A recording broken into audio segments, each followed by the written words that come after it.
मला मुली 1-2 अगर मिल गए ना PTO मशीन आहे ते. टेम्परेचर स्कोप मध्ये बघू का आता क्लोज केलं बोला लॅबच्या लॅब 26 मध्ये ना ये देखो ना खाली अरे हाँ तो सर्टिफिकेट है अगर कोई आ ही नहीं रहा जब तक नहीं आ रहा तब तक हम करेंगे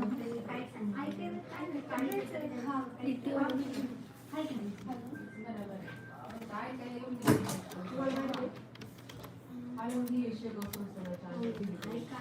नहीं 6